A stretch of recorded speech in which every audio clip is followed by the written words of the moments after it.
మన హైదరాబాద్ రేంజ్ మారిపోబోతోంది.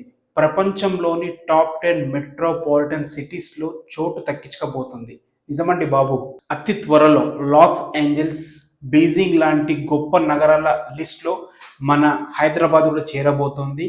దీనికి ప్రధాన కారణం ఏందంటే ఓఆర్ఆర్ లోపల ఉన్న 20 మున్సిపాలిటీలు, 7 కార్పొరేషన్లు విలీనం చేయడమే.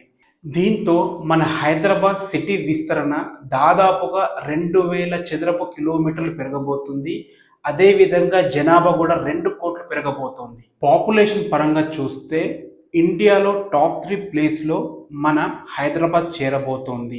సింపుల్గా చెప్పాలంటే మన రాష్ట్ర జనాభాలో సగం మంది ఇక్కడే నివసించబోతున్నారు. అదే మన హైదరాబాద్లో. ఇప్పటికే మన దేశం నుండి ఢిల్లీ, ముంబై లాంటి నగరాలు ఈ గ్లోబల్ లిస్ట్ లో చేరాయి. ఇప్పుడు వాటి పక్కన మన హైదరాబాద్ కూడా చేరబోతుంది. మన సిటీ డెవలప్మెంట్ చూసి మీకు ఏమనిపిస్తుంది? కొంతమంది ఇది అయ్యే పనిలాగా లేదు అనొచ్చు, కొంతమంది నిజంగా అవుతుంది అనొచ్చు. అసలు మీ కామెంట్ ఏంటో కింద కామెంట్ చేయండి. Thanks for watching. This is Ranjith Kumar.